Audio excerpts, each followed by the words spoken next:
3 nights in a row. 4 nights in a row? It's Holy it's a blur. Hey, what's Hey, going on, everybody? hey, what's up? We're just pacing ourselves because it's going to be a long night, man. So happy Thursday to you guys. Happy Mando Eve. I can't wait for the Mandalorian to come on.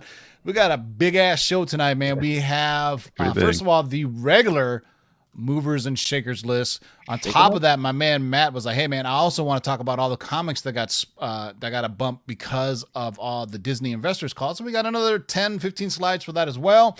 And on top of that, after that part is done, I'm going to bring in our friend David from Beyond the Blast Doors, and we're going to talk Star Wars. Star Wars. So, we're going to geek out for some Star Wars stuff, and we'll talk about some other Star Wars comic books that are popping as well. It's good to get David's perspective. He's very knowledgeable on Star Wars stuff, even though he lost to Otto. He did. Oh my God, that was insane. We'll rub that in again. We'll give him another chance, though. You know what?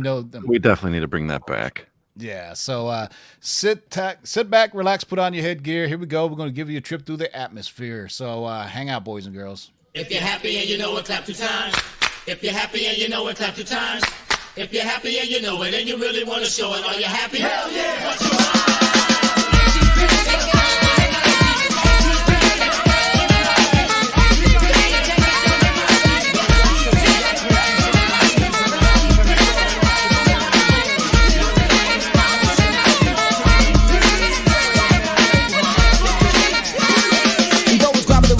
flipping the phone, the microphone, leaving the broken, the ripping tongue, I wrap it around your throat and leave it choking. I'm able to ride the wall for 100 miles, a style a mile a minute. I never flex the muscle, but I flex the microphone like I was on a sports lyric. I like the crowd like the lantern, and rap around the world like the rings around Saturn. Bet you never hear the same rhyme pattern twice. I got more spice than occasion, quicks mixed tighter than the eyes on the Asian. I don't exaggerate, damn, I'm great. Some call me Steve, cause I'm so young. I can hide in my ride, but I can carry the weight, whether a pound or a ton.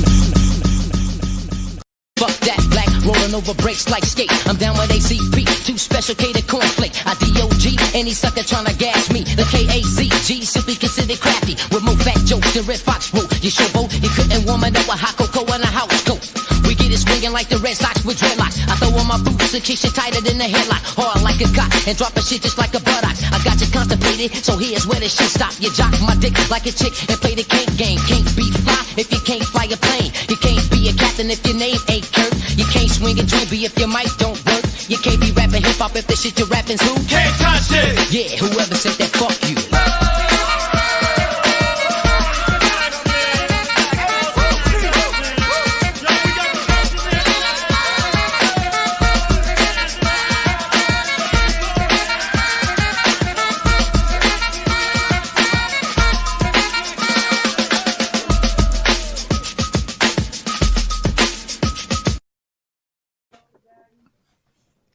The beat, that was just a quick cut. Slamming beats, son. Shout out to everybody in the live chat. Let me get to you guys. Chinmo, Wesley, Sith Lord, hold it down with the wrench. Myth Lab Music. What's up, man? It's been a minute. Lenny Cerna, McB. What's going on? Chinmo, Joey does comics. What's up, young man? Victoria, Pay Jack. Say Jack with the Pay Jack. Johnny Boy was cracking. Benjamin Cross, Comic Talks Weekly. Cover Lover Comics, just Sam Klosko, geez, it goes on and on and on, and too late now, there's like 50 of you, but I would read it all, but Thunderhouse Designs, shout out, you get the last one, but we just don't have time. I want to try to keep this under, right around an hour, maybe longer, man. What else you got to do? It's snowing outside in most parts of the country, Speaking of which, Dark Side Jedi, ho, ho, ho, what's up, man? Ho, ho, ho, hey, there's snow on the ground, I figured it's time to put the Santa hat on. Ho, ho, ho, open up your door. I'm Santa Claus, and guess what, y'all? I got something to show. I got a great big bag. Now, guess what's in it? Some for the rich and some for the poor. And Merry Christmas, then. Ho, ho, ho. Ho, ho, ho. That's Kumo D from Beach Street, y'all. All right, Darth Nemesis Prime. Sid, what's up? What's going on, everybody? I'm excited to be here on a Thursday night doing a little Shakers list and some Disney investor news. That's right. Oh, you know what? I forgot to play. And since you guys are still congregating, because this is the Shakers list. Do it.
even though DJ Curse isn't here, that is a DJ Curse little Yeah, I cut can that he tell. did That for was us dope. for the Shakers. He actually made me another one. I still got to update it, but shout out to our man DJ Curse.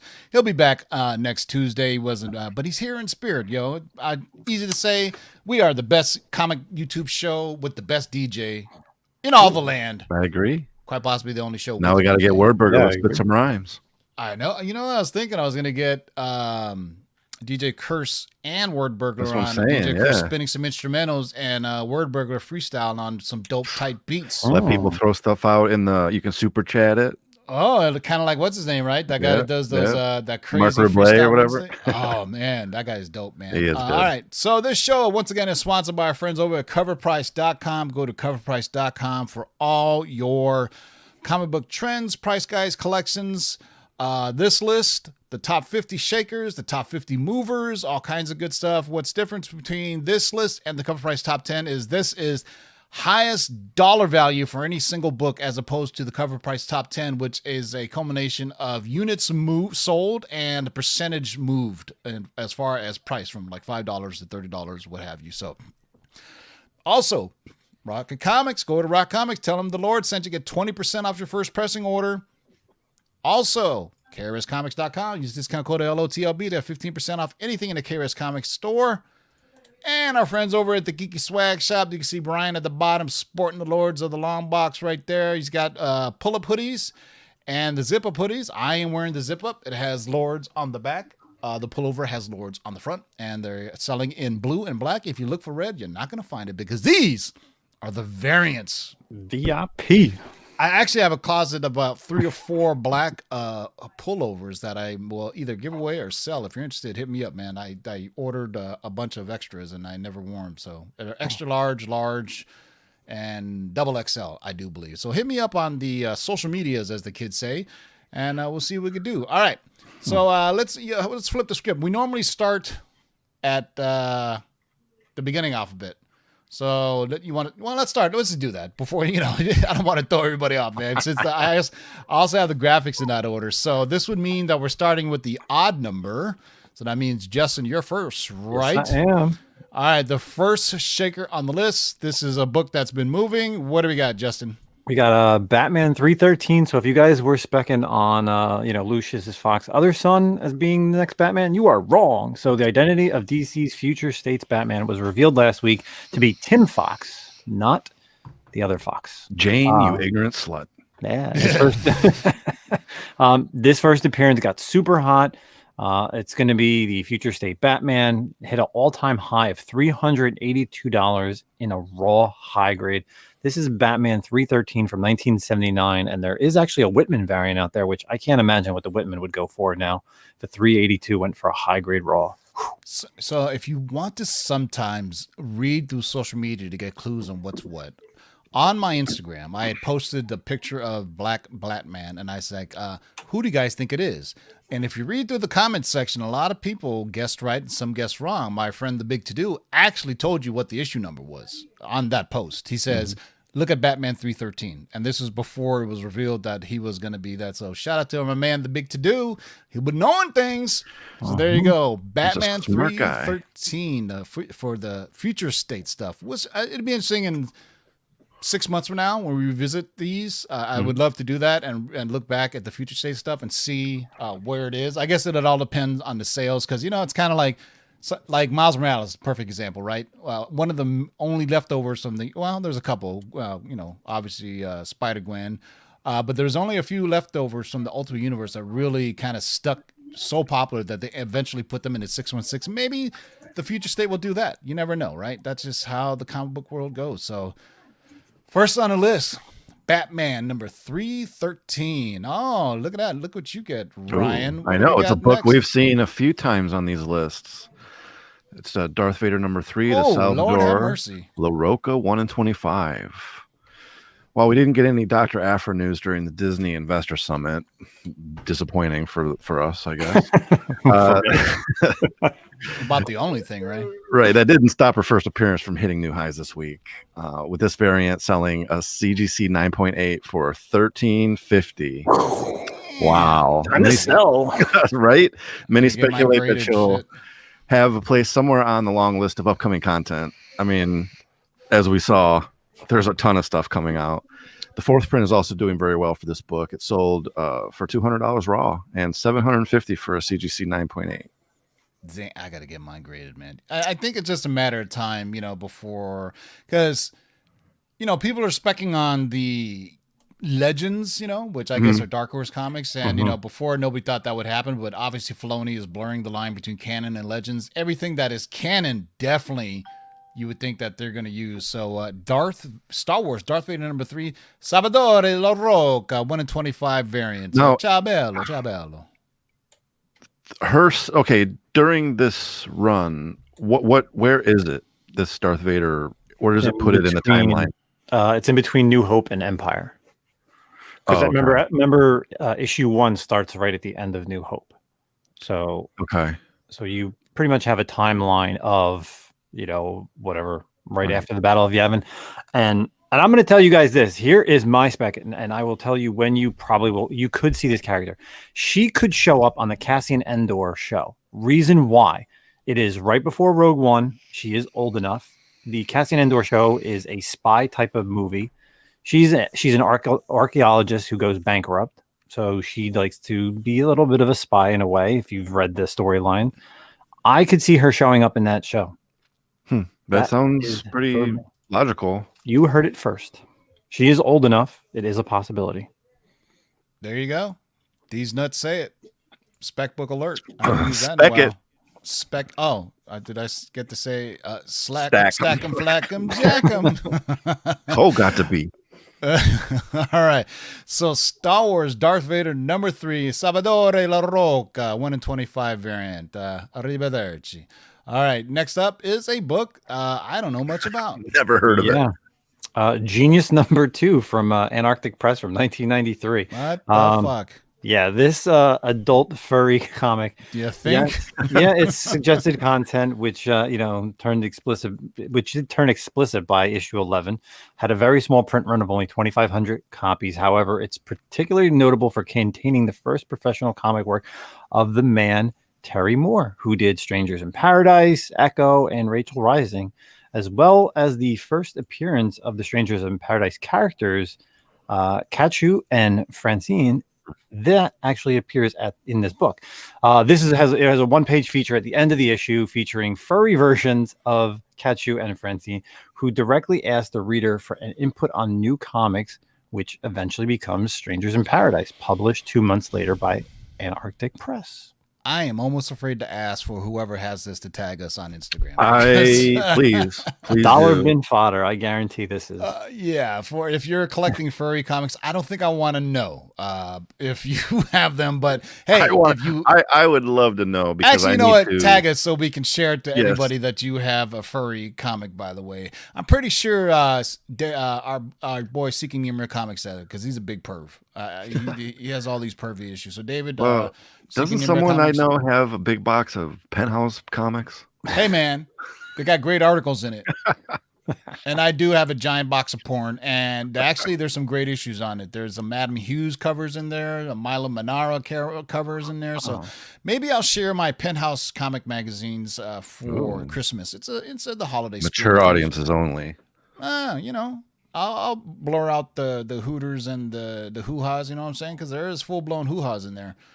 So there you go. This book? I don't know. Speaking of which, not to take it off subject, but has anybody played Cyberpunk?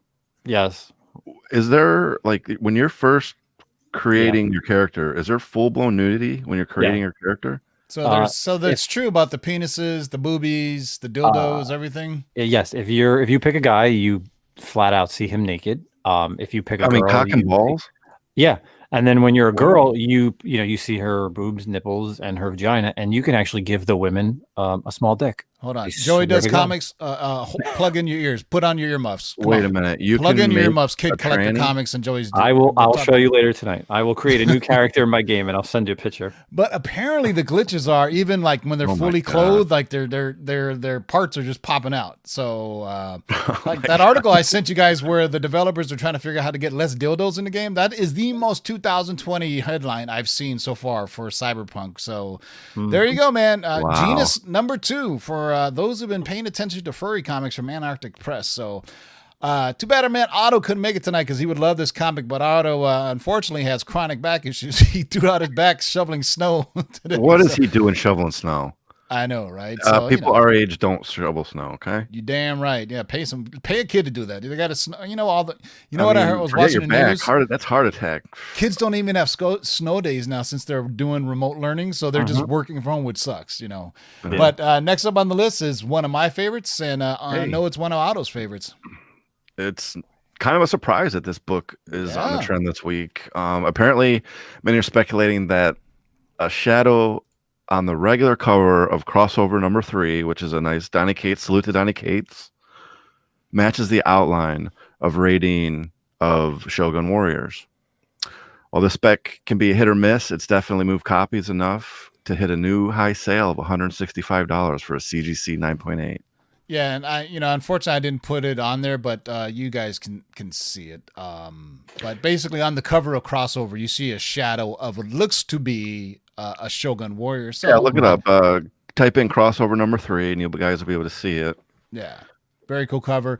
I love the Shogun Warriors as a kid. The toys, everything. I mean, I collected this run just purely out of nostalgia because it's a horrible read, but it is really whack. But it's some of the cool stuff. Yeah, but you know what's cool about this is watching the 616 on Disney Plus. The very first episode talks about Spider-Man, Japanese Spider-Man. Those shows are what brought Shogun Warriors to Marvel Comics. All of them. Transformers as well, yeah. Basically, it said Mighty Morphin Power Rangers, all the that Spider-Man Japanese show. If you haven't seen it on Disney Plus, it's a must-watch. You think it's going to be corny, but it's actually very moving because these actors really cared, and they really cared about it. Man himself, he started crying about it. Well, crazy how they did the stunts themselves with like a rope pulling out. Crazy, right? I mean, damn. But Shogun Warriors, still a great nostalgia. I mean, when I was a kid, I just couldn't get enough of Shogun Warriors. You shoot off the fist and you'll never find it again. Kind of like Godzilla with the shooting fist. My man, The Big To Do still has his, man. The Big To Do has an incredible toy collection. When he went to Japan, he bought back a bunch of like Shogun Warriors and Mazinger and all that stuff. Absolutely incredible. If you ever go into Comics, Tunes, and Toys and Tustin, go check out all the stuff he has behind the glass. He has some incredible toys up there. And some aren't even for sale. He's just there to show it off to say, I have it and you don't. So so next up on the Shogun Warriors number 1. This just goes. Hypersensitive right now when people just think they see something to go on and buy it. But you know what? I love me some Shogun Warriors, so keep on buying them. Keep on buying them. Absolutely love it. And there's a Whitman variant for it too, by the way, as we were talking about that. All right. Next up on the list is the title that just won't go away. I love this book, man. Something is Killing the Children, number 1, the second print. So Something is Killing the Children has gone to 6 printings. But like many of the various covers of this series, the second print is reportedly the lowest of them. It did hit a new high sale raw between $95 and $100 for this beautiful book. Very badass. I love this series, man. Can't say another one of those 2000. Well, I guess this is a trend over the last 2 years of just comics with really long titles, like 4 Kids Walk Into a Bank and like those other weird titles we've been going over. So Something is Killing the Children, number 1, second print. Hold on. Is $95 for a raw copy. That's pretty amazing, actually. All right, next up on the list is an oldie, a goodie, a nice nostalgia one. I love this book, actually. I mean, all right, the Tick Special Edition number 1. So if you grew up in the 90s, then you were one of the lucky ones to get drawn into the awesomeness of the Tick animated series. It was absolutely fantastic, and it's so strange how obscure comic book titles, Men in Black, Tank Girl, The Mask, Tick, Mystery Men, were all turned into content. I mean, those were all shows or movies back in the day. Yeah, Mystery Men, yeah. Yeah, but could never get a Marvel character on the screen. So what gives? Yeah. It was a different world, I guess, than we live in today. But the Tick is how you could take an adult spoof comic and adapt it for kids. While still retaining some of the tone and tongue-in-cheek mockery of mainstream comics. This issue is the first appearance of the Tick in comics. and it's always done well market wise. However, this week it hit a new high sale of $799.99. I should have just said 800 for a CGC 9.6. I have Because the I 9.8s have the are black. hard This to is this is the more rare of the two. This is the Tick Special Edition #1, but then there's the Tick #1, and that one has an all black cover. That one is not nearly as, because I used to collect these, and also there is a New England Press magazine or newsletter that actually has the true first appearance of the Tick for those who like to go outside of what they consider comics for the first appearance. But Isn't there a Tick series on Netflix or Amazon? Amazon, Like there was real live Batman. action? Well, dude, one of the best characters ever, bro. So 1988, I remember the Tick came out. I was at my LCS, and this is right around Teenage Mutant Ninja Turtles was coming out, the original, the Mirage, the black and white magazine size.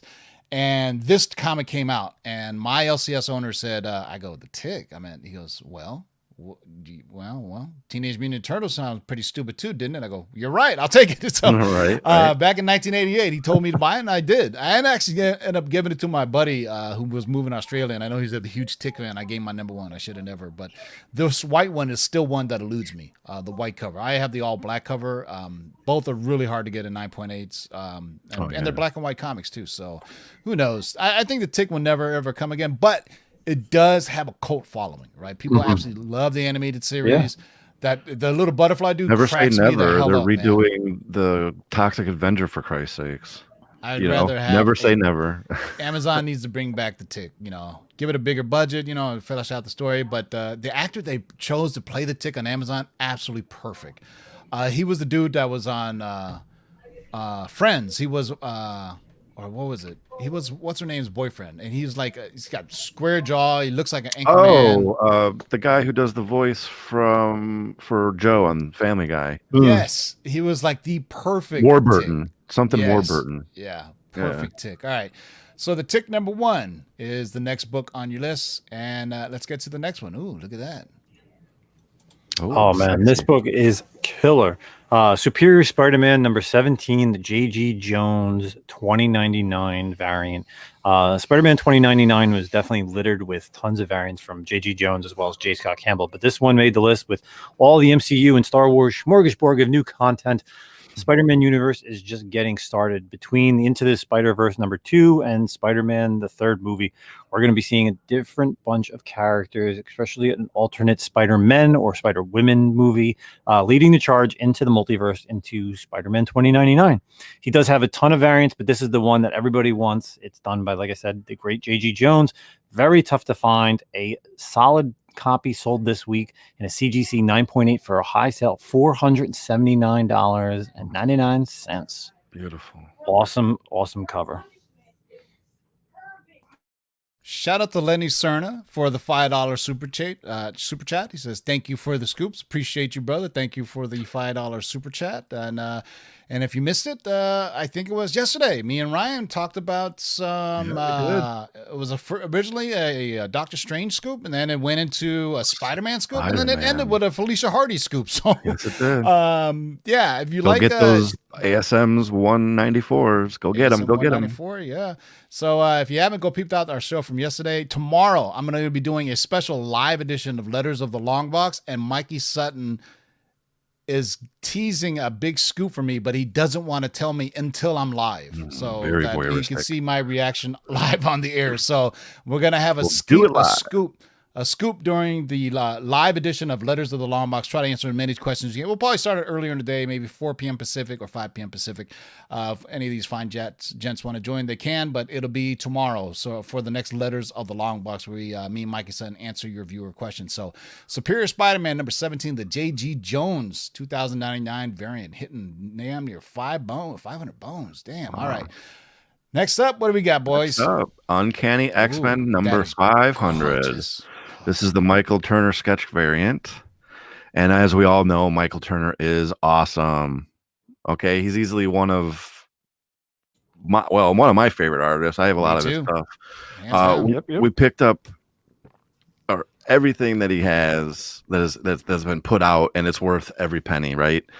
This sketch variant was one of the most coveted of his covers. While prices dipped over the last 12 years, it seems to be moving back up as new fans gain awareness of his awesome art.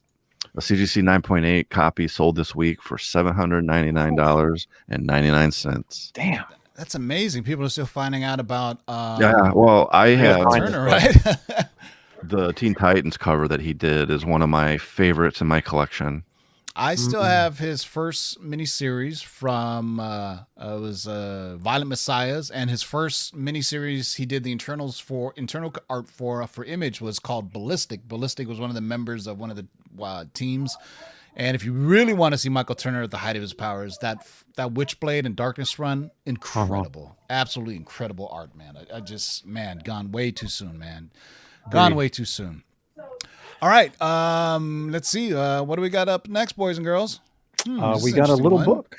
Yeah, Uncharted #1 from DC Comics. This is the Adam Hughes cover, man. This thing is awesome. Cow. That is So cool. this came out at a time where DC, the Flashpoint was ending and the New 52 was starting. So not a lot of people were buying these short little mini series because everybody wanted everything else. But this is a very tough book to find for Adam Hughes over the past few years. Rarely pops up for sale, but when it does pop up for sale, it is extremely tough. I wonder if King of the Golden State has this book. He's a huge Adam Hughes collector. Yeah. Is he in he's not in the chat. Is it also hot because they're making an Uncharted movie with Tom Holland is playing? Yeah. Is exactly what it is. Tom Holland, yeah. But so again, as far as pricing, I mean, last week a raw 8.0 condition, somebody claimed 8.0 sold for $450, and then this week we had a 9.0 that sold for $1,000. But that is just the standard cover in the What the Watcher Watches. Basically, also you remember not to look. There's also the regular cover. Rumors are, like you said, are spreading because of the film, and Tom Holland is playing Nathan Drake. So making, it is a video game movie, while the standard cover is already a hefty $50 price tag and almost $60.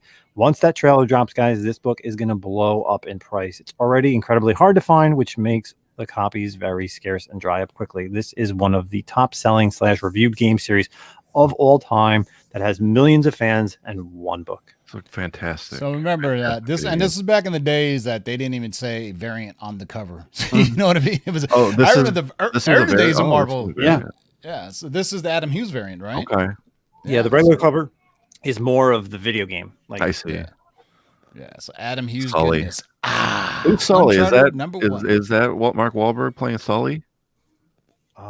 Maybe. No. Is he in it? I hope not. I thought that. Ryan just froze in time. No. Benjamin Cross says Tom Holland and Mark Wahlberg are casted in the movie, okay. so I'm asking if that's who he's playing. Anyway, maybe probably he's the bad guy. It'd be funny when Tom Holland is actually taller than Mark Wahlberg on screen. So you see. All right, and the last one on the Shakers for the week. Oh, absolutely gorgeous book, man. Vengeance of the Moon Knight #1. Now this is the second printing. Moon Knight variants have been valuable long before content news, as we all know. But as we get closer to Moon Knight content, his various covers slowly increase. The second print has been largely ignored for years until 2020 began a love affair with subsequent printings. This cover sold this week for a new high of $399.99 for a CGC 9.8. That is incredible. And a Finch cover. Hey, the Finch absolutely kills it on these Moon Knight runs. All the covers that he did, like the Bloody Fist cover, where it's like all like black and white, but his fists are bloody. I mean, some great. These books are impossible to find now. They used to be, they were a bit pricey. They were like $10, $20 before, but with the announcement of Moon Knight and everything, boom, they have disappeared. You can't find them anymore. But kudos to those who are getting. This is the violent versions of Moon Knight too. It's a pretty great run, man. So this is like his schizophrenic kind of violent. That was more in the newer run where he's wearing like the 3-piece suit where he doesn't, if he's crazy or not. This is just straight up Moon Knight beating the shit out of him. Yeah. Oh yeah, even the interior art. Jerome Openna did it. Phenomenal interior art for Moon Knight. All right, so that is the top 10. So now what we're going to do is go over, and this is going to be rapid succession. We're not going to talk about sales numbers too much. I will tell you guys, go on to CovrPrice and look up the sales on them. But these are basically the books that really started moving after the Disney earnings call. So, I mean, it's kind of interesting. All the news are dropped and what collectors seem to pick out. And this is going off from Matt DeVoe over at CovrPrice sent us this huge article. If you're a subscriber to CovrPrice, you got it. I think it was sent out as an email as well, but let's get right to it, boys and girls. So first off, there was, they talked about the new Nick Fury show, right? It's called Armor Wars, billed as one of Tony Stark's biggest fears, starring Don Cheadle as Colonel it's a War Machine series. Rhodey starring as War Machine. So this is basically a War Machine solo series. And I've always said Disney Plus is not going to call a series War Machine, right? So Armor Wars kind of fixed that for you. I mean, it's been long talked about, long spec, and people have been picking up this issue. Iron Man number 225, the first issue of the Armor Wars storyline. It is unknown if Disney series will pull from this series or simply use the name, much like Civil War, but this is the book that's been moving. So these are the books that have been moving because of what's been discussed on the Disney Plus stuff. Part of what was kind of missed was when Disney was doing their animation presentation, and people totally forgot about this comic. So they talked about a Baymax series coming, and who doesn't love Big Hero 6? So there's going to be a Baymax original animated series. By the way, I absolutely love the Big Hero 6 animated film, one of my favorites. What's moving? Nothing. Remember the days of debating over Alpha Flight number 17 versus Sunfire versus the Big Hero 6 number 1? CGC gave the first Baymax and Big Hero 6 to Sunfire, by the way. Collectors really don't seem to be buying into either of these anymore. However, we would love to see a live action version in the distant future. That would be cool. dope. Very cool. So, these didn't really get moving, but if you are going to be speccing on Baymax, these are the two issues to get. Alpha Flight number 17, and of course this one. I would take it one even further. There is actually a Big Hero 6 miniseries. I think it was a 6-issue, not Sunfire and the Big Hero 6. It was before that. It was right after this Alpha Flight book. The miniseries may take place before this, but it was outside of Marvel's continuity. So look for that Big Hero 6 miniseries. It's like a 6-issue miniseries way back when. Not much movement, but you never know. I mean, just like, Moon Girl Devil Dinosaur is a kid's project. Who knows? Maybe Baymax will get some love. So, the movie was fantastic. The animated show was great. Yeah. Movie, I should say. Yeah. So next up, they announced Falcon and Winter Soldier, gave us our first trailer, one of my favorite trailers of the whole scene with Falcon going through the canyon. Winter Soldier gave us our first trailer and mentioned March 2021 as its release. It's going to be releasing the same time as the Snyder Cut. If you didn't know, I think Zack Snyder announced today that the Snyder Cut will be coming on HBO Max on March of 2021. What's moving? So not much right now. While it's great to see them in live action, we didn't see Falcon or anyone else take up the Captain America mantle. So once we see that happen, you never know. So, I mean, this is we're going through all the shows and we're telling you if anything moved, you know what I'm saying? If there's any, jumps, so bear with us as we go down the list. Next up, they announced a Guardians of the Galaxy holiday special. Pretty straightforward. I'm pretty sure they're going to mock, Star Wars a little bit in their holiday special. A Christmas special for Disney Plus with the 2022 release date. This will be directed by James Gunn in tandem with Guardians of the Galaxy Volume 3. What's moving? Nothing, because this is a movers list.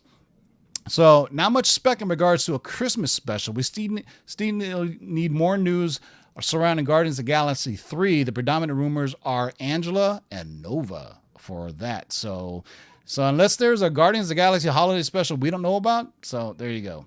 Obviously, some of the biggest news. Hawkeye confirmed that Haley Steinfeld will be appearing as Kate Bishop and will release in late fall 2021. Per comicbook.com, Ant-Man's new Cassie Lang actress, Catherine Newton, breaks the silence on joining the MCU. Haley tweeted last night, "I dreamed of being a superhero." Newton shared Instagram by adding the hashtags Marvel, Stature, and Cassie Lang. So there you go. If you don't know, Cassie Lang is Lang's daughter, and she ends up becoming Stature, who can grow large in size, and was a member of the Young Avengers. So what's moving? The Young Avengers book. You should have already known that. But what else is moving is Young Avengers number 6, which is the first appearance of Cassie Lang as Stature and the first appearance of Kate Bishop in costume. Yeah. What else is moving? Hawkeye number 1 variants. All covers for this series are picking up steam, especially this one. People are gravitating toward this one for obvious reasons. It's a dope cover. But there you go. Those are the books that are moving once the Hawkeye. I mean, at this point, the Young Avengers Wizard World variant, which I have, is very expensive. So people are snatching up all the ones. I've always been high on this book, and there's a couple of other Young Avengers book. And there was also these Young Avengers solo books that they had that came out. I think those are great too. But so far, these are the books that are moving right now. We don't have enough time to go through all the prices, but I'm pretty confident all of our viewers are pretty damn shrewd collectors, and they already know about these. So, Oh yeah. next, there was a really good Loki trailer for Tom Hiddleston, the Tom Hiddleston series. Lots of speculation has begun. What's moving so far after that trailer, believe it or not? Vote Loki number 1. I don't know if it's due to the election. Well, most of the trailer needs to it be was due to the end of that trailer when he had the Vote Loki tag on. While most of the trailer needs to be pulled apart more, this issue had a clear connection to the trailer. In fact, the translation to this show is spot on. What else is hot and moving since that trailer? This one. Because, again, this is the first appearance of the TVA, the Time Variance Authority, and Owen Wilson's character is Mobius M. Mobius. I'm not even making that up, man. Next up, they also announced a I Am Groot, a series of short films starring Groot. What's moving? Nothing. Seems like a fun new series for the kids, but first appearance of Groot is already really, really expensive. But the next news, man, this next news, it was just a by the way. Here, what we're doing, Ironheart. We've heard rumors of Ironheart casting for Munch, which is now confirmed to star Dominique Thorne as Riri Williams, and these are the comics that are moving. No surprise at all. First cameo appearance of Riri Williams. First full appearance of Riri Williams. Mm-hmm. And this one we talked about on our Cover Price Top 10. This is the first appearance of Riri Williams as Ironheart on the cover, as Justin so shrewdly pointed out. And a suit she doesn't wear in the book. Yeah, Nope. This issue was the cheapest and easiest to obtain during the Investor Summit. It took off very quickly. So there you go. Next up, they also announced some stuff for Miss Marvel. We saw a fun behind-the-scenes teaser for Iman Vellani's Kamala Khan series. We received confirmation that she will appear in Captain Marvel 2. Also, the series will feature her Inhuman friend, Cameron, which we spec'd here a long time ago. What's moving? There you go. Yeah. Same one that's been moving that we've been talking about. Miss Marvel 13 from 2015. Obviously, casting has already been announced with the key issues like Captain Marvel 14 and 17, second print, Miss Marvel number 1, and all her various variants are spiking in price. Previously, during the Investor Summit, it was the first appearance of Cameron that saw the most immediate movement. So there you go.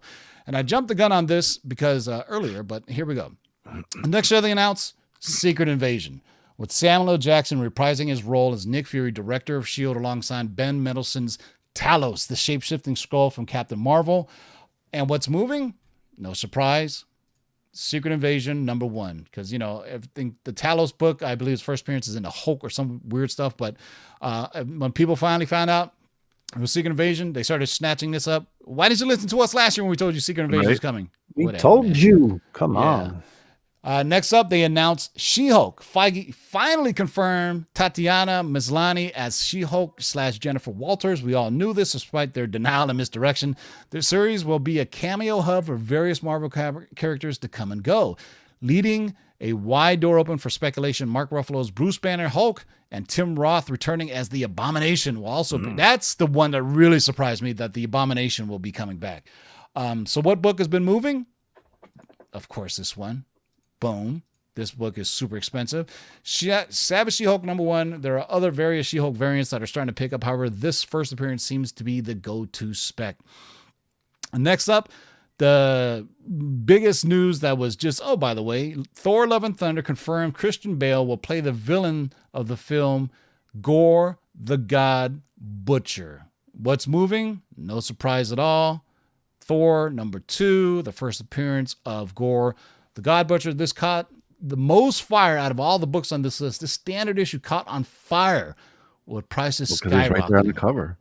That's right. We had a really cool trailer for WandaVision. Officially, the first Marvel show to debut on Disney Plus. We saw a new trailer showing pregnant Wanda and a better appearance of actress Tiana Paris as Monica Rambeau. The release date for this is set for January 15th, man. So less than a month away, boys and girls. So what books are moving? As boom, right there. Of first course. appearance of the first appearance of Monica Rambeau as Captain Marvel. And also this one, which is interesting. I think I got this one. There's 2 miniseries, but this one started picking up as well. This is Vision and the Scarlet Witch #1. Rumored that the show will pull out elements of this miniseries. Be careful and look at this cover. There's 2 of them. The one that there was 2 miniseries, and this came out in 1982, and the other one came out a couple of years later. So very, very interesting indeed. One of my favorite things to be shown was the What If trailer. Just gorgeous, gorgeous animation. A highly anticipated episodic animated series featuring the voice cast of the current and previous MCU stars. What's moving? Interestingly, this book. I would think it would be that Ultimate Fantastic Four book, but no. Clearly seen in the trailer and fan favorite comic series written by Robert Kirkman. This is Marvel Zombies #1. Not even the first appearance of the Marvel Zombies, which is in the Ultimate Fantastic Four book, I want to say. Is it the I can see the cover right now. It's a Greg Land cover. FF21, Yeah. 21 and 22. Yeah.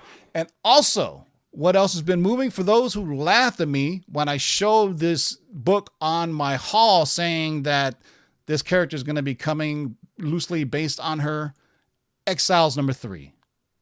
I have the variant for this that actually features her on the cover. And I remember posting it and go, she's not Captain America. And I was like, I said, no, but this is, what Marvel does. They pull as closely as they can. Exiles #3 is the alternate version of Peggy Carter enhanced by the Captain America serum. This appears to be one of their flagship episodes showing across the marketing trailers for it. So I would say if like some of these What If series really take off, that you could see maybe Peggy Carter having a series where she becomes like the enhanced super soldier. She doesn't need any enhancements in that frontal area. You know what I'm saying? She's already got it all there. But Exiles #3, and there's a variant on this that I have 296s of. I'll show you guys, but I think that one is the one I get. This is the regular cover, but the variant is harder to get. So, and I've been speccing this ever since I first saw it, and people laughed at me saying that's not, they're not showing her. I was like, yeah, but it's based on her taking the super soldier serum, and that's what it is in Exiles #3. Even though it's out of continuity, it's 2020. You guys have been buying the crazier shit all year. Trust me. You bought Genus #2. And also Marvel films. So Ant-Man and the Wasp is named Quantumania. It's officially in development. Peyton Reed is returning to direct along with the core cast of Paul Rudd, Evangeline Lilly, Michael Douglas, and Michelle Pfeiffer. We also received confirmation that Jonathan Majors will be playing the role of Kang the fucking Conqueror. What's moving? Already an expensive book, but it's still moving. Shout out to my man Wolverine who sold me a 7.0. I'm super stoked that I got that now.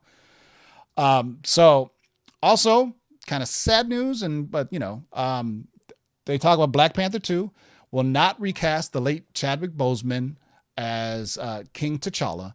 Ryan Coogler is returning to direct with a release date set for July 2022. What's moving? No new news. Shuri taking on the mantle remains the strongest spec, but they're saying, they're not recasting T'Challa.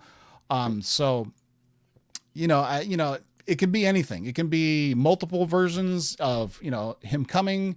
It could be something else, but we'll see if that Shuri spec is still strong, but they're not, when they say they're not going to recast, that means they're not going to get another actor to play the role of T'Challa, right? That doesn't mean another character can become the Black Panther. It's just not. Wasn't it was passed on through, it wasn't a specific person. There was multiple Black Panthers. Yeah, but his father, his father was member. And what's interesting though, is in the end of Black Panther, the flower that gives the Black Panthers their powers was destroyed by Killmonger. So my guess is Shuri's going to have to somehow re-engineer them and create an organic version and create a new Black Panther. That's my guess of what it is. If you're not done, here we go. Doctor Strange and the Multiverse of Madness confirmed the film will tie into both the upcoming WandaVision and Spider-Man 3. Check out our video from yesterday. We get more details on that. Also, Feige announced that actress Xochitl Gomez will play the role of America Chavez. What's moving? Of course, this book. We told you guys to get it. Get it. Did you get it? I got it. I got it 9.6. Oh. The first appearance of I got it at the Big To Do shop, and it was only $80.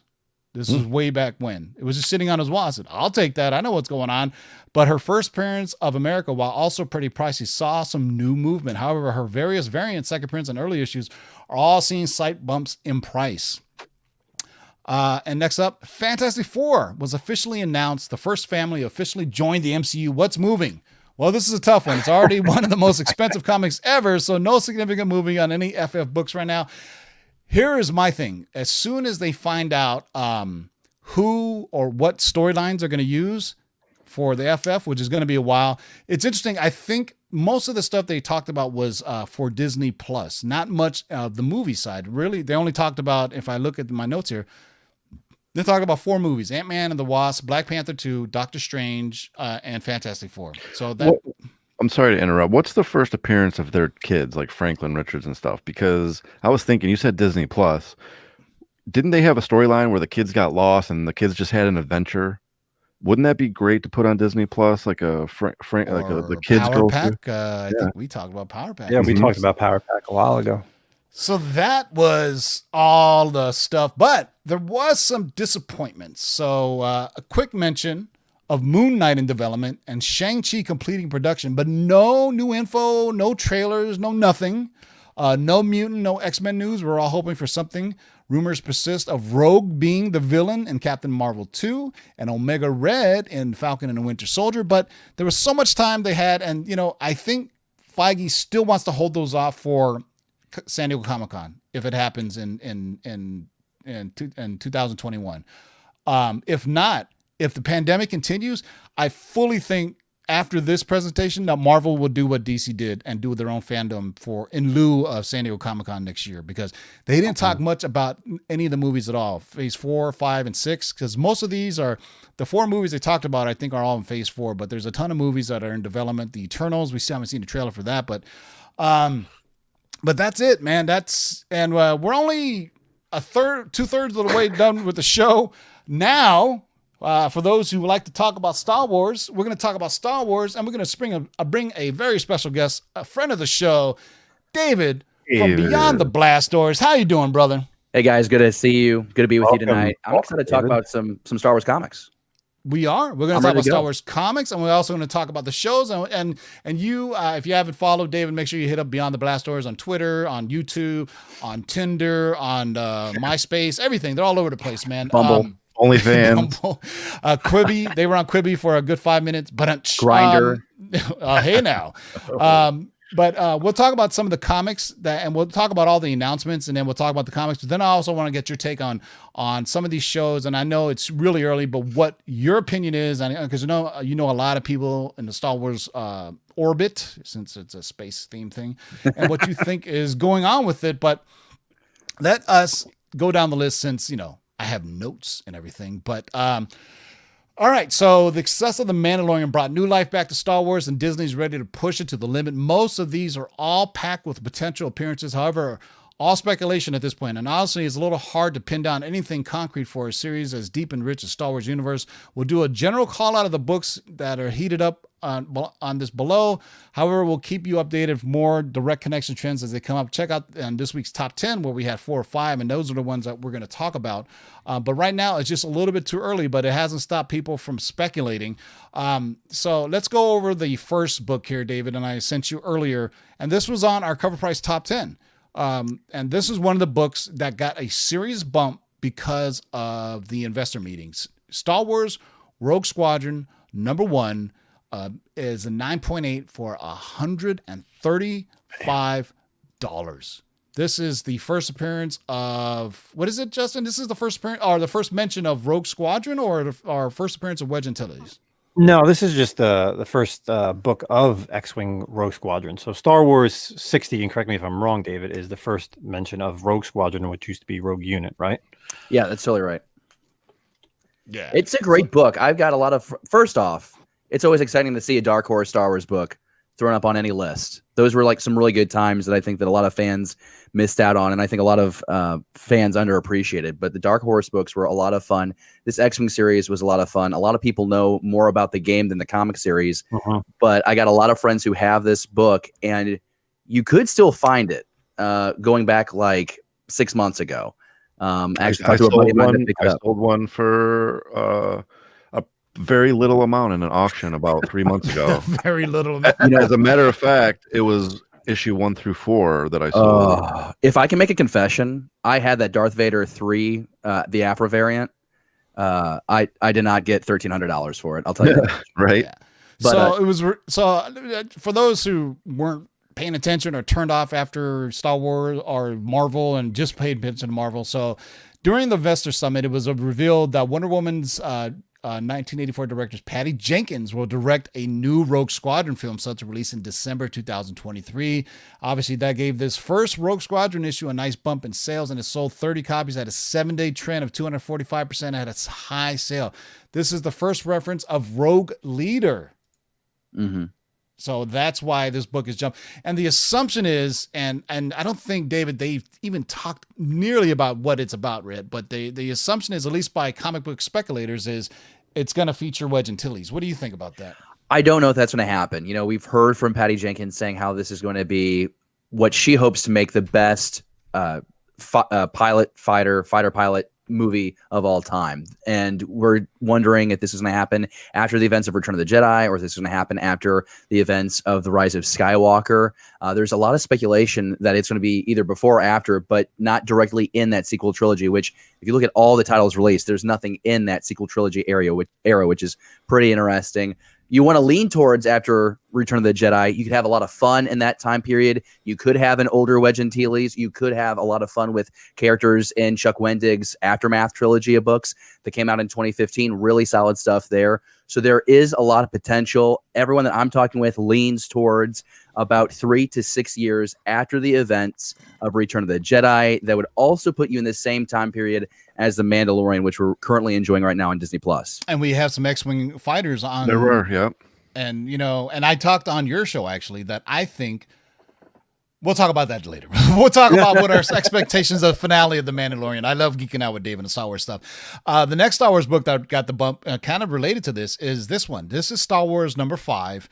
And this is good to see the Star Wars Bronze Age stuff. This issue features the first appearance of Wedge Antilles, the beloved Rogue Squadron member. After the film news was announced, speculation circulated around this film focusing on the squad from the original Star Wars trilogy. It sold 45 copies at a 7-day trend of 209% at a high sale of $250 for a CGC 9.8. And this goes to what you said. I think Patty Jenkins would do well to bridge the characters we know, Wedge Antilles and those characters, and older versions, and they kind of train the new Rogue Squadron young bucks. You know what I mean? It ties in perfectly with the game that's going out right now. I don't know.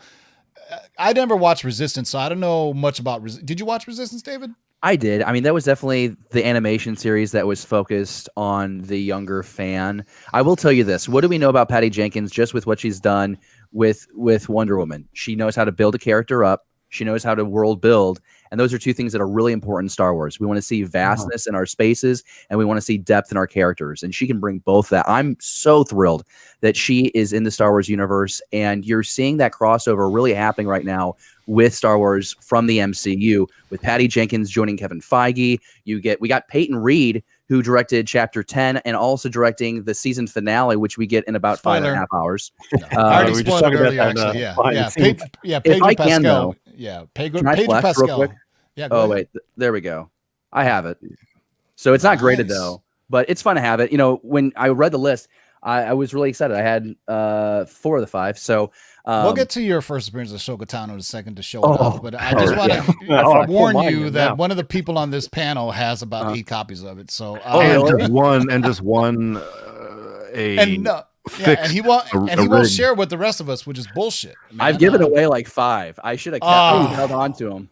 Oh, you should have. Held on to them. Yeah. So the next book that got a spike is this one, which Oh, yeah. really surprised me, to be honest with you. This is, of course, Star Wars Mace Windu #5 with the announcement of a solo Ahsoka Tano series. Her already expensive first appearance left fans scrambling for the next more affordable book. They found this issue features the first appearance of Ahsoka Tano in Star Wars canon. Obviously, her first appearance is in the Clone Wars.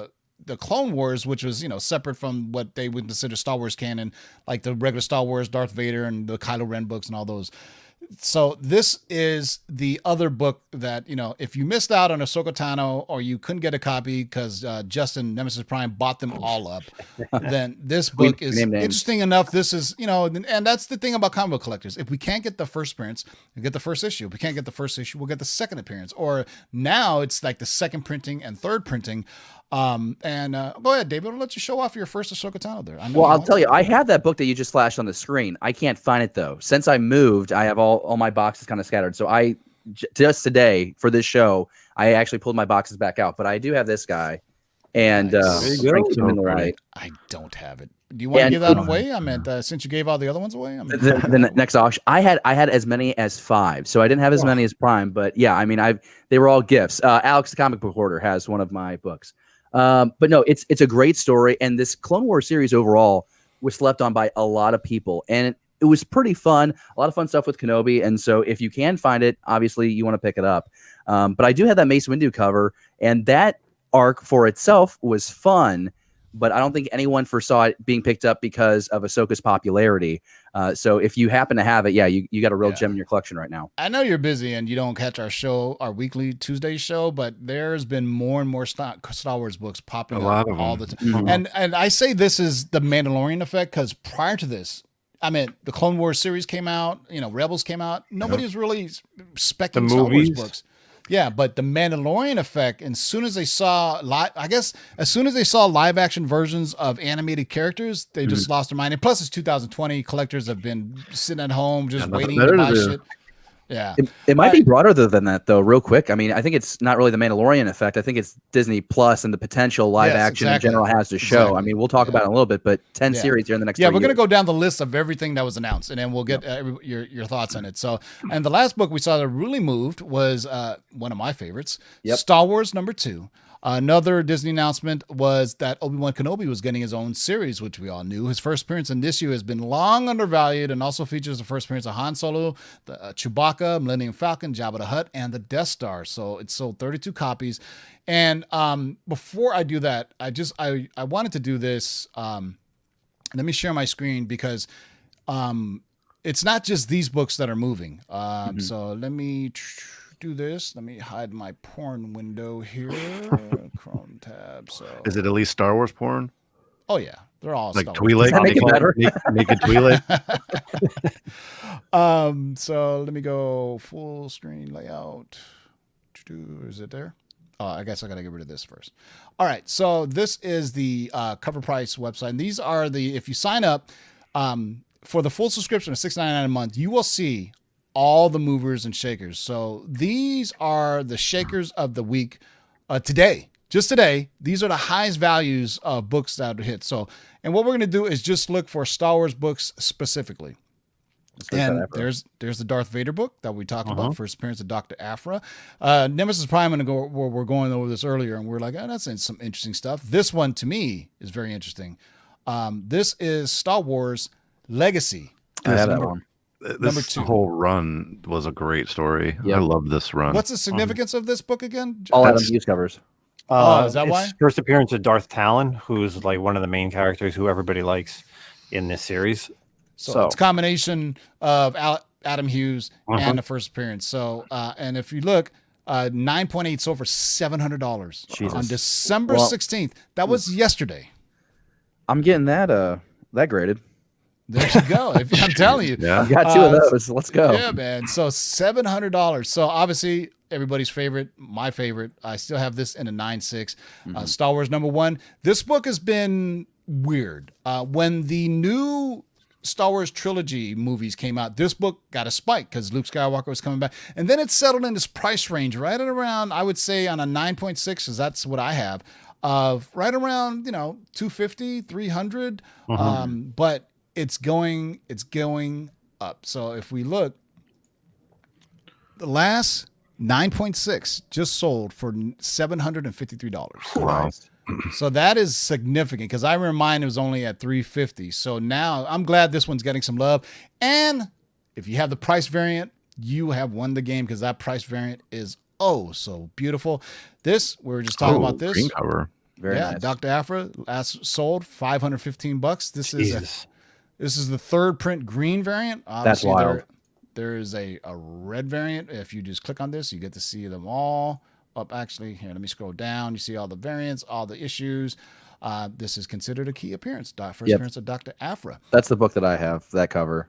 Yeah. I have the first print and I have the 1 in 25. Very nice. See, here it goes. First print, second print, third print, and this is the 1 in 25 variant. So, you expecting Dr. Afra to come live action soon? Here's the thing that's interesting about Dr. Afra. By far, probably the second most popular comic line that we've had in the last 5 years. It's definitely one that sells really well.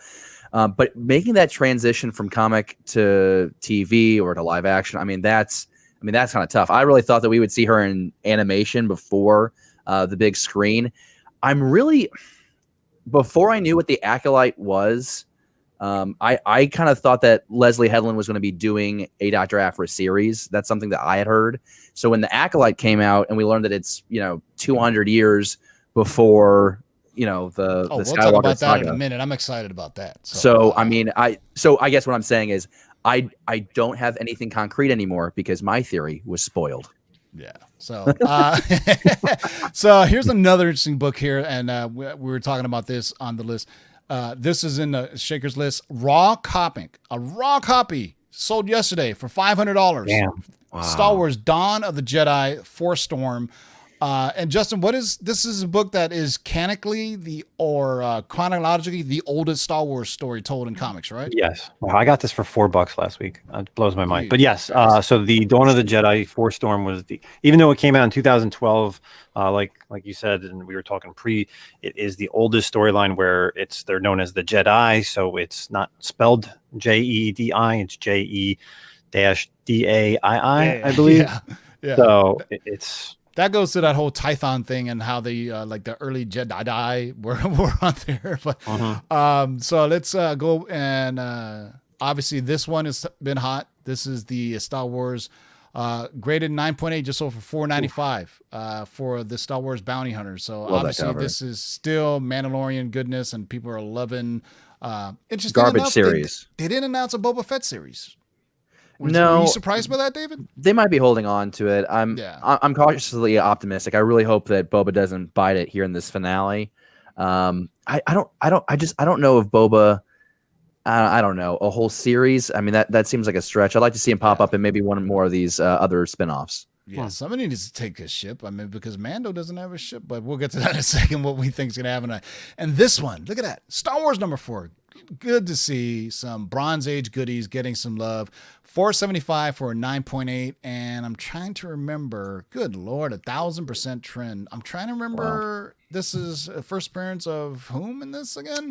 It's the creature from Episode 4 that's in the trash compactor. Oh, that's it, right? Okay, so there you go, man. The first appearance of the trash compacting monster. I don't even know if he has. Does he have a name, David? I'm sure there is, but that is a level of I can't remember though. Yeah, I'm telling you, there's names for everything in Star Wars. You'd be amazed. And so you can tell. And this is, if you sign up for the CovrPrice, you get all these. We pick out 10 of these, and they change on a daily basis because the shakers are the top shakers of the day. So there you go. So it is called the Dianago. There it is. Oh my God. Yeah, so that's that right at the tip of my tongue, guys. All right. I didn't use Google. All right, so that is the comic book portion of this. Now we're just going to get deep into some Star Wars stuff, and let's talk about the different series that's coming down. And, hey, fellas, you know what? I got to bounce. It's 10 o'clock.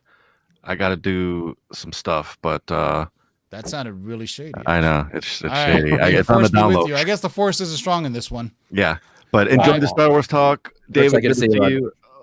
Thanks again for everybody. Thursday night. Enjoy the Star Wars conversation. Peace out, brother. Peace. Later, man. All right, so we'll go down the list here that I have sent to you guys. So the Acolyte was announced, and it's being helmed by Russian doll creator Leslie Headland. She teased this, I want to say a few months ago. I thought she said it was going to be a female-led driven Star Wars story, right? Is that what she said? That's what she said, which, I mean, there could still be some truth in that. Yeah, so and apparently it takes place in the last days of the High Republic era. And Justin, what did you tell me about the High Republic before we went on air? That the issue 1 has already gone into second printing, and the comic doesn't come out until January. Yet. It hasn't come out yet, guys. This book is gonna blow up because actually the book itself has already come out. Mostly positive reviews. The High Republic. There's been quite a few novels on it. Charles Soule and a couple of other cats have done it. David, what can you tell us about the High Republic? I don't want to put you on a spot here, but when does it take place, and how do they represent how the dark side and the light side of the Force in what they consider now the High Republic era, and where, I guess, for those who don't know, it was planned to be a series of books, games, and now comic books, and now a TV show. So what can you tell the folks who don't know about the High Republic? So this is a really exciting time to get into Star Wars if you're not someone who's a fan of the franchise already. You have an opportunity starting in January of 2021 to dive into this multi-platform experience. And so we haven't seen something like this since like Shadows of the Empire. You'll remember you had the game, you had the comics, you had some other, there was a couple other side stories. This is a lot more expansive than that. So we mentioned Charles Soule, The Light of the Jedi is the book that he has dropping. Claudia Gray, who's known for Lost Stars, like half the books behind me. She's tremendous. She has her own book coming out. You have Kevin Scott and 2 others doing youth adult books and YA? comics. YA or younger? YA. Okay, so young adult like Twilight and stuff like that, yeah. Right. So a really cool time to jump into that kind of experience. You're looking at 200 years before the Skywalker saga, which is a step in the right direction. A lot of people were hoping that this would be the announcement. So wait, 200 years before Phantom Menace. Phantom Menace, okay, because I was thinking Star Wars. Okay, so it's 400 years before Anakin Skywalker. Okay, right. So it's originally it was like gonna be 600. The stories I believe will span 400 years to 200 years before. So like the Acolyte's really exciting because it's the end of that era where you're having this dark side resurgence. So we'll learn about that. But the overall concept of the High Republic is the Jedi in their prime, which we thought we saw the Jedi in their prime in Phantom Menace, which was, jumping all over the place and the increased skill with the saber. So this is supposed to be better than that. And there is a lot of hype about it. I'm really curious, though, if this is going to be something for the more casual fan, because I think that you have the casual fan that knows about the movies coming out in theaters and checks those out, maybe watches Mandalorian. But how many fans really get into the weeds with this series? Like you mentioned, that first issue already on second printing. So a lot of people have some vested interest in this. We have the live action series, which, okay, that's new as of last Thursday. Before, we just thought this was strictly comics and books. Yeah. Yep. There could be a video game in development. We don't know that right now. It's really exciting to see how much more we can pull out of this. Or maybe even a movie on the big screen. Because let me ask you this. Of the novels, is there like a main novel that tells a kind of a general narrative? Like, how... You're going to want to pick up... Yeah, you want to pick up Charles Soule's Light of the Jedi for sure. So his is the main novel and everything are kind of ancillary novels, kind of like, yeah. So there's a character, who's a female character that uses music as a force to guide herself through the Force. Her first appearance, Justin, it was a cameo. Oh, the Avar Chris. Avar Chris, yeah. I mean, she's already blowing up, and the appearance hasn't even come out yet. And I do believe Yoda is going to appear in this, right? Because Yoda was still alive. He's a little bit more spry. 200 years back in time, he's able to do a little bit more. So it's exciting to see what he'll do. And I think that he's going to be a pretty pivotal supporting character in this whole experience. I haven't had eyes yet on it. I've read the first 7 chapters of Soule's book. So I think it's really good. And anybody can read it right now. I mean, it's not like I have exclusive access. No, it's out already, isn't it? And well, the book just came out, but they had given out the first 7 chapters to build hype. And so I think they got people really excited about the book, and that's also probably what's helping out the numbers. So a lot of Star Wars fans don't have much else to do. So, this is kind of a perfect time to unleash this whole new era of Star Wars storytelling.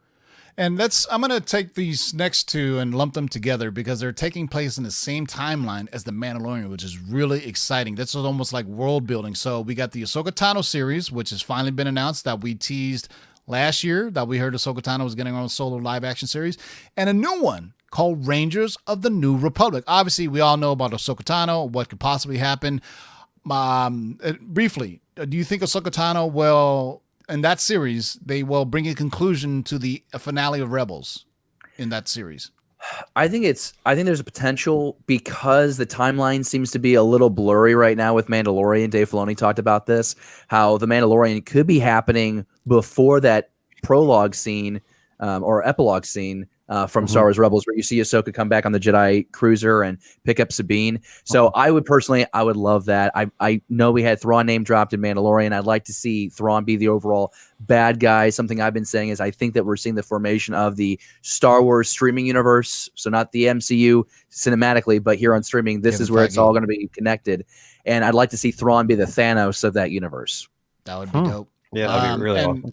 And then I'm going to tie this to this because it takes place in the same timeline, but Rangers of the New Republic. Now, everybody's thinking that Cara Dune is getting her live action series. If you don't know, Cara Dune is the character played by Gina Carano, and that possibly Bill Burr's character could be setting up. What do you think Rangers of the New Republic? Because what is she, a marshal? They're considering her she's a ranger. I mean, what do you think Rangers of the New Republic is? Have you heard anything? Yeah, basically right now, it's any character that's popped up on screen has a chance of being in one of these 10 spinoffs. I'll tell you this.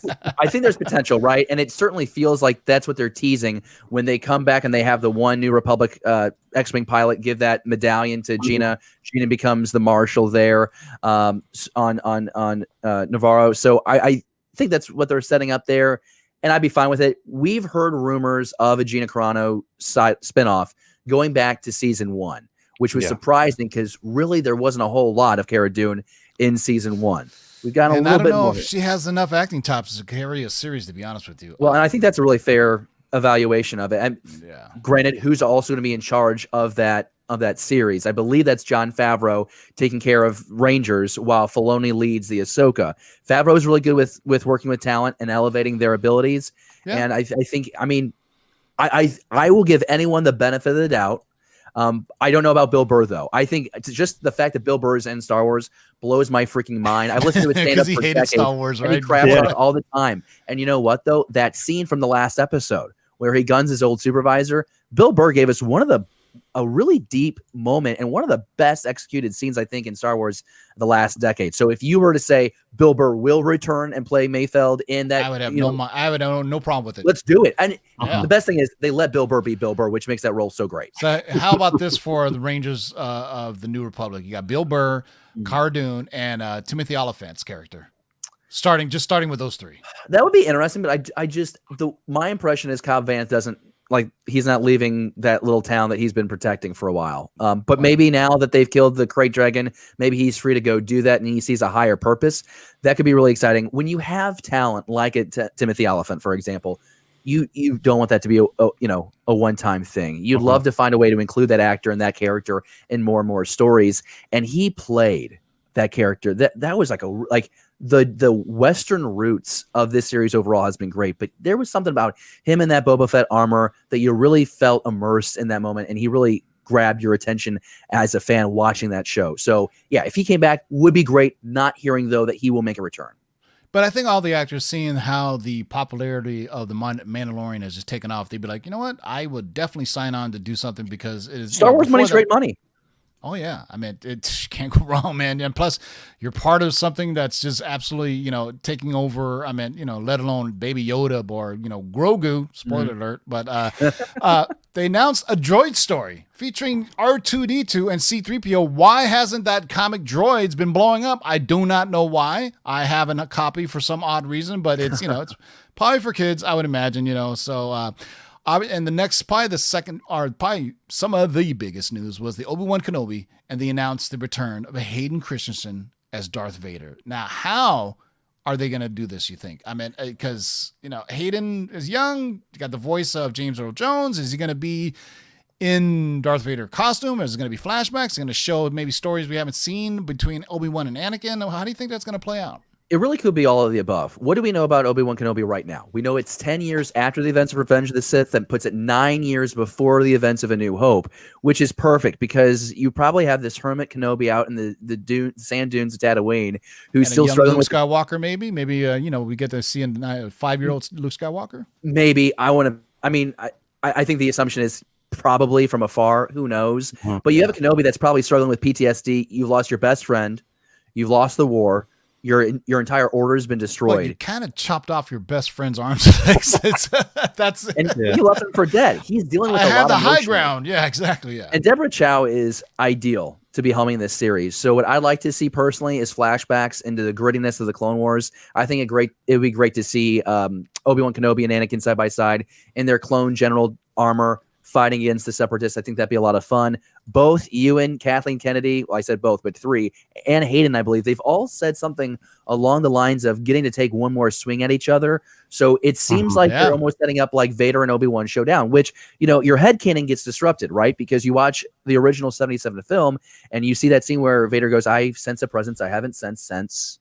And you're like, well, since when? And then you just assume he's talking about that duel on Mustafar when you see the 2005 Revenge of the Sith. Maybe this could after that, right? shatter that, which would be interesting. Maybe this time Vader leaves Obi-Wan for dead, thinking that he's killed his old master, and Kenobi gets one more chance, and that's where we find him in A New Hope. So really excited to see how this builds on it. And this is the fun of Star Wars. When you have a franchise that exists for 40-something plus years, you can go back and you can wedge in these events to smooth things over and have fun with these, for backletter phrasing, these action figures tell more tales with these characters. So really exciting. That's probably my most anticipated right now. Yeah. And next up, we've kind of known about this for a while, but they announced the Star Wars Andor series starring Rogue One's Diego Luna. He's going to be reprising his character, Ando, and I'm assuming it's got to be a prequel because, if, spoiler, at the end of Rogue, by the way, Rogue One is hands down one of top 5 Star Wars films for me. It's the best Disney. I absolutely love Rogue One. And more gritty action like that in Rogue One, I'm totally down for. But what's interesting is, does Andor have a first appearance in the comics yet? Yeah, Rogue One. Episode. Well, he was in the Rogue One. There is a Cassian and K2SO miniseries. I think it's number 2, that iconic cover where K2SO and Cassian are running away from the Star Destroyer that's like over them. Which I don't know where those books are spiking, but they were good stories. There was the origin story. Are they, Justin? Is Rogue One? Is that book? Yeah, all the so Rogue One issue 1 had obviously the regular cover. They're on it. You have the movie variant. There's a 1 in 25 Terry Dodson, which is probably that's the best one to go after because that's the highest ratio one. And then there's a Walmart variant that came out when the Blu-ray came out. So they are spiking. So. Yeah. So I'm excited for that. Also, and this one is no surprise either. They're going to be making a Lando series with our man is coming to come back playing Lando, which, we don't need to talk about that. Everybody knows what the Lando is going to be. I'm assuming it's going to take place probably after the events of Han Solo, I would imagine. Maybe. We don't know, but could you have Billy D. Williams narrating as older Lando, remembering back to his earlier days? That makes that series a lot more interesting. I think people are just excited to have Donald Glover back as Lando. Yeah. Don't sleep on this one. I think this could be one of the best ones to come out of this batch. Yeah. And interesting enough, one of the few animated series, it almost used to be in the past, it was like, it's always about these animated series, but now it's like, on live action. So we should have seen this coming because the Bad Batch came on to the last season of Clone Wars, and they were absolutely cool, fan favorites. So they announced an animated series about the Bad Batch of clones from Clone Wars. So what's the first appearance of the Bad Batch in comics? Still no official release. Look for it. I don't have them in comics, and really they were a new thing. So to be fair, we saw them in season 7 of Clone Wars. These were some of those unfinished episodes that Lucasfilm Disney had released several years ago just to show what Dave Filoni and crew weren't able to finish. And so these characters have existed for several years, but their official canon entry is, it would be this year, right? With Clone Wars coming to Disney Plus. So it's going to happen, I guess, at some point. I think this series could be a lot of fun. I'm glad it's the same animation style as the Clone Wars. And it looks like we're going to play it right around the events of Order 66, which would be a lot of fun to see. Because they took one of the clone troopers with them. What was his name? Fives.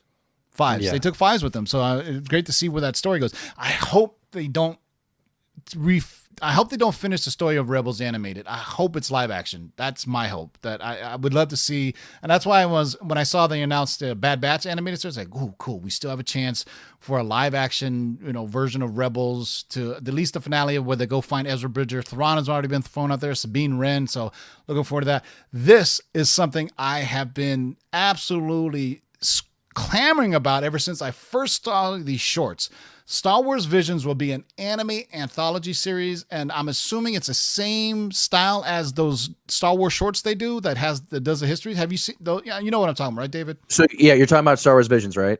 Yeah. Sorry, I blanked out. I wanted to correct myself. It's Echo that was the clone that joins him on Bad Batch. It's not Fives. Fives dies. Yeah, I think the Visions is really cool. It's done in that anime style. I don't think it's the same Star Wars Adventures like you're thinking of. I haven't seen any visuals for this. I'm thinking it's like a finer quality of it. Really? But yeah, because the Star Wars, what were they called anyway? They were like these shorts that show famous parts of Star Wars Galaxy history. of Adventures. Oh my God, they are incredible. Really cool. I send it to the guys all the time. Like, I even think they did a version of the Darth Vader scene in Rogue One anime in an anime style. Yeah, on Star Wars Kids. Star Wars Yep, Kids the YouTube YouTube is like the best place. Yeah, to and it was find like those. totally not for kids because it's so violent. Right? I was like, that's incredible. But so there you go, man. Those are just the Disney Plus shows. All right. So the movies we already talked about one, which is Rogue Squadron, which sounds incredible, and a Taika Waititi feature film that is yet to be titled, and we don't know anything about it. Have you heard anything about this Taika Waititi film? Not at all, but you know what? That logo makes me think of like School of Rock. I don't know. I love like the 80s flair to it, the purple there. It's really cool. Who knows? But it's going to be, I don't know if it's going to be like an alternate universe or like a what if kind of thing, but the vibe that I'm getting is it's not a traditional Star Wars movie. So I'm really excited to see what he has cooked up. And again, it might just be all a facade. I mean, this could be like a live action. Maybe he's doing the Solo sequel. I mean, who the hell knows what he's doing, but he's known for his humor. He's known for good action. And so I think anytime you have a Taika Waititi label on a project, it's great. And again, he's another one from the MCU that Star Wars gets to benefit with. Loved what he did with The Mandalorian and his episodes that he directed. So to see him now get a movie, I'm excited. What if it's a movie about the droid that he voiced? Oh, highly unlikely. But IG-11's pretty badass. Yeah, maybe Bounty Hunters could be a Bounty Hunter movie. Yeah, that would be interesting. So it looks like our Lucasfilm Disney is going back to that thing where they're like, hey, we're going to release these Skywalker Saga films every 2 years, but in between that, every year you're going to get a side story, and it looks like these are side stories. So have you heard anything about the actual next saga of films? Where are they going? What's the story going to be? I mean, we assume it's not going to be about Rey, Finn, and obviously Kylo's dead. Spoiler alert. But have you heard anything on what your guesses are and what will be the next, I guess, saga for Star Wars in the main, I guess, cinematic way of thinking? If you think about the prequels, the sequels, and then, the last three films. I think it's really interesting. First, I want to point out the Skywalker Saga is over with. So you're not going to see any more Skywalker Saga films. These are all going to be unrelated to that. I don't even know if we'll ever see like an episode 10, 11, 12. I think they're really done with that format, and I think they want to go elsewhere. Take notice of how Rian Johnson's trilogy is not being discussed. People are asking for it. People are digging for it, and there's nothing being released. It was a real surprise not to get an update with Rian Johnson on this investor call when they lay out a plan for the next 3 to 5 years, and that trilogy of films is not explained. A lot of people now believe that plan has pivoted, and Rian Johnson may just be riding or is completely uninvolved now with Star Wars. That's why Patty Jenkins' announcement was so wild. A lot of people are optimistic for a Old Republic type of project to happen. I think if you read Wasn't there rumors of a Knights of the Old Republic. Well, right. You thought with all the High Republic's conversation happening, that's the direction. They thought that was going to be the entry into it. It's only a couple years. Those who don't know how many years before 1,000 generations. 1,000 generations. So I mean, Knights of the Old Republic is like way before even Yoda's time. We're talking like the old. This is what they would call Legends now, and we talked about or at least I talked about. You weren't on there, but I talked about it on the show. First time you showed up on Beyond the Blast Doors, you're not even. I know, right? I was on a Beyond Blast Doors, and I was like, "Hey, first time, long time." and we're gonna actually get to the Mandalorian next, but this kind of is a segue into the Mandalorian and how I talked about And we and Justin and I in our private group, we always go into then I'm like, what's the first experience? Well, it says this. I go, oh, wait a second. When I go into Wikipedia, it breaks up Wikipedia, by the way. It breaks up things between canon and legends. So if you don't know, canon is basically what Lucasfilm is going forward with after Disney bought them. Everything prior to that, they said, is considered legends, or what we called back in the day with the extended universe or expanded universe, the novels, the games, and all those things. But now Dave Filoni has successfully dipped his toes into both and blurred the line between canon and legends to where, right before Star Wars had this thing where it just is, but Dave Filoni's art, Typhon, right, was way back when, right, considered not even part of Star Wars mythos now as we think about it as canon, but he pulled that out and put it in the Mandalorian as now it's officially canon.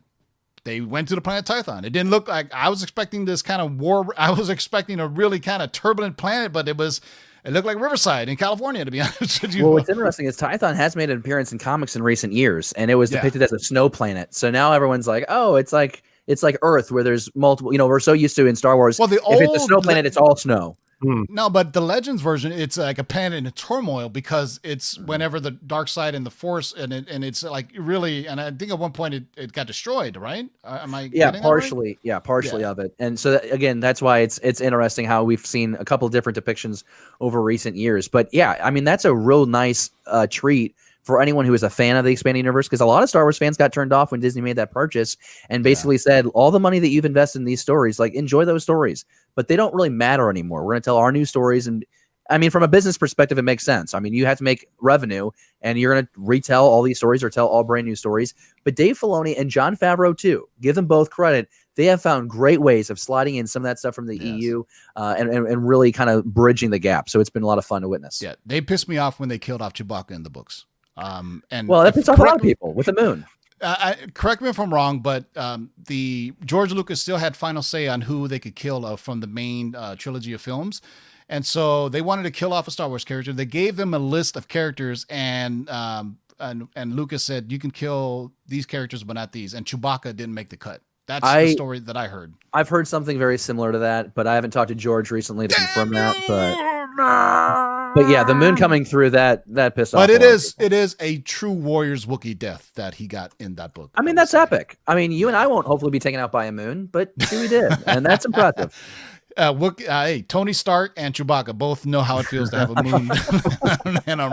All right, so we are going to talk about the season finale of The Mandalorian and what your expectations are and what's going to happen. Justin, you can chime in too as well. For those in the live chat who haven't seen up to now, I don't know what your problem is, but we'll probably spoil the last few episodes. By the way, David has already seen tonight's episode, so he's going to. No, I'm just kidding. No, he hasn't seen it yet. He doesn't have that hookup, but. I wish. What are your expectations for tonight's finale, which is in roughly, for me, it's not too long. It drops at midnight, and it's half an hour to 8 o'clock right now. So I got about 4 hours on where I'm at. I'm really excited. I think that kind of like how season 1 ended with Mando getting to cruise away with the child and Moff Gideon, just barely survives the TIE fighter crash. I think roles reverse here at the end of season 2. I think that this is kind of the Empire Strikes Back season for the series where it's about to get really dark. And I think that, there's a couple different things that could happen. I ultimately do think that Moff Gideon either escapes with the child, with Grogu, or Moff Gideon dies and a greater threat has Grogu. And that's how the season ends. It's a cliffhanger. We have to come back. Potentially. I really like the idea of Thrawn not coming into the series. I like the idea of Thrawn being held for Ahsoka. But I also don't know how long it's going to take until we see that Ahsoka series. It might make sense for them to reveal Thrawn now. And what does Thrawn look like and sound like after everything that he's been through? But again, everybody already knows, like they already have an idea if you watched Rebels, what Thrawn sounds like, right? I mean, they better have a voice close to what Thrawn. Well, you could have Lars Mikkelsen act as Thrawn. Yeah. He does the voice of Thrawn, and he looks pretty damn spot on. A lot of people have also asked for Benedict Cumberbatch. You also had people thinking Christian Bale at one time would make a good casting. Christian Bale going to do Star Wars. I don't like the lisp. Yeah. But I think that Lars Mikkelsen could just do it and just do it fine. And it's a balance too. You could have had Ashley Eckstein do Ahsoka Tano, But you went with Rosario Dawson, and people seem very happy with what Rosario But did. I think actually Very X-Man's happy voice is here. perfect for the younger version of, but Rosario Dawson is a much more mature, and it seems like a mature Ahsoka Tano. And even though Ahsoka Tano in Rebels, if you have not seen Rebels, I cannot stress one of the best scenes in all of Star Wars is Ahsoka Tano finally seeing Darth Vader again and them having a duel. It's one of the best hand down live action, or I mean, just thinking about it, where Ahsoka Tano finally sees, and I even think she calls him, Anakin? And I was trying to think that what was his nickname for her? Snips. I was like, what if Darth Vader just goes, "Hey, Snips"? I was like, but it's one of the best scenes ever, and if they could recreate that in live action, that would be incredible. Justin, what are your expectations for it? What do you think is going to happen? I don't think it's going to be an ending like David said with Empire Strikes Back. So, I mean, we know from the Ahsoka episode that he gets the Mandalorian staff. So we know that if he goes up against Moff Gideon, Beskar staff, we know if he goes up against him, that's really the only way that he's going to be able to fight Moff Gideon, because he has the Darksaber. It's something to, basically go against each other, because he doesn't have a lightsaber. You're going to have to see that at some point. I'm not sure of the runtime, but we could definitely see him. I think it's going to end with him not having Grogu. Before we'll end with all of the three guesses of how long the episode will be. But go ahead, Justin. But yeah, just to continue, I think he will definitely not have Grogu at the end of this. I think it will be kind of left just hanging in the balance, to be honest. I think that there's a reason we saw X-Wing fighters in this season. I think the Mandalorians, Boba and Desjardins, I can never say his name, and a squadron of X-Wing fighters are going to attack Moff Gideon's ship. It's going to be the biggest space battle yet on the Mandalorian. I think that's what we're in store for. It's building up to. Why else show the X-Wing fighters in that season? We had to show them earlier, so when they pop up now, we're like, oh, hey, there you go. Maybe they're gonna get them to do a full-on assault on. I guess, what is it? A freighter? It's not really. It's a light freighter, and that's. But it's pretty big. I mean, it's pretty big. It's pretty small if you compare it to a destroyer. Well, I mean, when you look at Boba Fett's ship when he's going up on it, right? It's rather large. So I'm saying it's going to take, a small squadron, maybe a 5-6 X-wings to help them attack the ship, and then as a diversion so that they can get in there and get Grogu. And I also think the dark, like Justin was saying, I didn't think about that until he brought up about the final showdown could be Moff Gideon fighting Mando. The Beskar spear versus the Darksaber, because we've seen the Darksaber, and what's interesting is when was the last episode when he goes to Grogu and he what does he say with the Darksaber? He says something like, "Do you know this, or do you feel this?" Oh, you've seen this before. Yeah. Which was interesting, because really those are tied to Mandalorians, and maybe he thinks it's because the Jedi Wars with the Mandalorians, and because the Black Saber plays an important role in that. And my really, really true, dark horse theory on this is Sabine Wren will show up to get the Darksaber. See, I'm going to say no, but I think it's Bo-Katan, because we've already seen her in the series already. And I wouldn't be surprised if instead of X-Wing fighters, you have Sabine Wren name drop like Thrawn. I don't think so. I really don't think so. That's maybe what you get in the Ahsoka series. No, that's what I'm just saying is my long shot. Personally, that's my selfish thing that I would like to see, to be honest with you. Yeah. I could see some Mandalorian fighters coming in there instead of your X-Wing theory, but yeah, I think this is going to be the biggest epic space battle scene that we've seen so far in the Mandalorian series. That's my initial gut reaction to it. Wouldn't it be tough to top it though? And keep in mind though, these episodes are dealing with a $10 million budget. So what's feasible with that budget? I know it looks like a movie, but it doesn't have the expense, the payroll like a movie too. So yeah, well, if you think of $10 million for 45 minutes, though, it's not bad, Yeah, I mean, they've done so much with this series, and I think season 2 is such a dramatic improvement for what I thought was pretty good for season 1. Anything they throw at us, I'll be happy with, knowing that we have season 3, and I think Giancarlo Esposito leaked it that season 4 is actually already being talked about too. Yeah. And actually, season 3 is, and we haven't talked about this publicly yet, but they had on the Star Wars call, I think, but season 3 is coming out in December, Christmas around Day. Christmas 2021. So we got a whole year. Damn. But supposedly we're going to get all three of those shows, Ahsoka Tano and Rangers of the New Republic. Is that what it's called? So we're going to get 3 shows airing at least same time-ish around. So before we go, Justin, what do you think? How long is tonight's episode? I got to go 50 minutes. I'm going to say 50? 50. Yeah. I already know what David's going to say, but David, how long do you think it's going to be? 37. Wow. You think it's just going to be a regular episode, huh? I mean, yeah, I know that we had a pretty lengthy season premiere, but I really think this is going to be a fast moving episode and there's going to be a cliffhanger. If I'm wrong, I'm not going to be upset about it. If they want to give us 55 minutes, I'll gladly take it, but I would definitely take the under here. Yeah, I'm going to go right in between you guys. So you say 37, you say 50. I'm going to say 45. I'm going to say 45 minutes. Seems like a nice, Feel maybe safe. 45 to 49 minutes, right? I think 49 would be the perfect spot. I would wish for 69 minutes, to be honest with you, but I'm just being selfish. But Can you check Disney Plus now to see the timer? I don't think it has it yet. So Sergio Reyes is 45. Hey, man, we have been talking comic books, Star Wars, Marvel stuff for a good hour and a half. I want to thank Nemesis Prime, Dark Side Jedi, our good friend David from Beyond the Blast Doors. Thanks for coming on, bud. We've been meaning to have you on for a long time, and I think this was the perfect time to have you because this is arguably the biggest Star Wars news in a while. Yeah, I mean, it's a really exciting time to be a fan, and I'm so excited about all these series, knowing that there's more in development, and that's the thing. They're going to have goodies for us next year to announce. So the cycle just continues, and I think that MCU has been the Star Wars for this generation for like the last 11 years, and I think this is a real effort by Disney to give Star Wars some love because it hasn't been the top priority. So we're in a good time, and if you like talking Star Wars, be sure you join us on Beyond the Blast Doors, doing a live call-in show tomorrow night so we can talk put the all link the to your spoilers. channel right there in the live chat. Make sure you guys sub up Beyond the Blast Doors. They talk Star Wars stuff a lot. Thank you for joining us. Still 105 of you still watching. Appreciate you guys for hanging out. We had a high like at 150, but then maybe the people were just like, it's getting late, Star Wars and stuff like that. But I just said and stuff like that. But That's conversation just happened.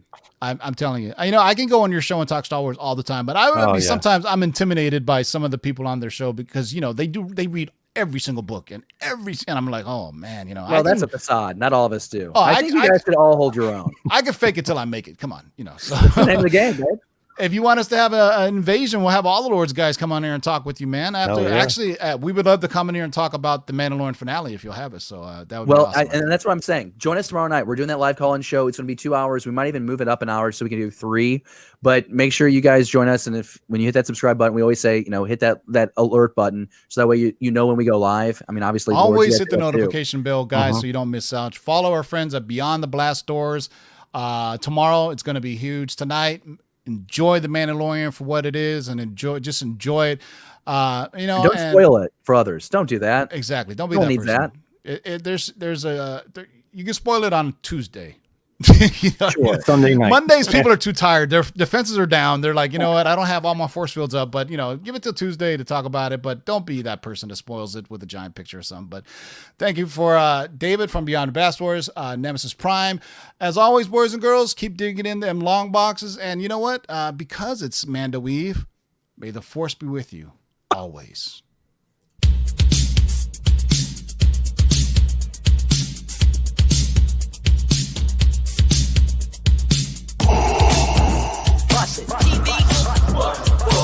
Shake and bake and pull it back. Oh my god. Hold on and get some, boys.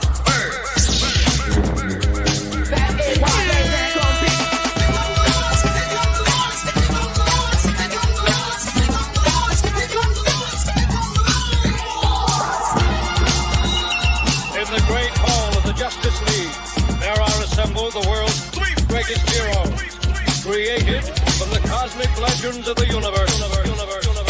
Their mission, to fight injustice, to right that which is wrong, and to serve all mankind.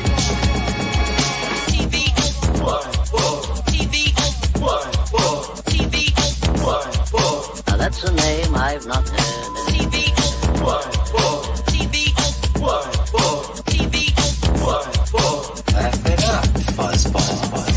this, you shall know that the Lord is upright. Shake and bake and pull it back. shall know that the Lord is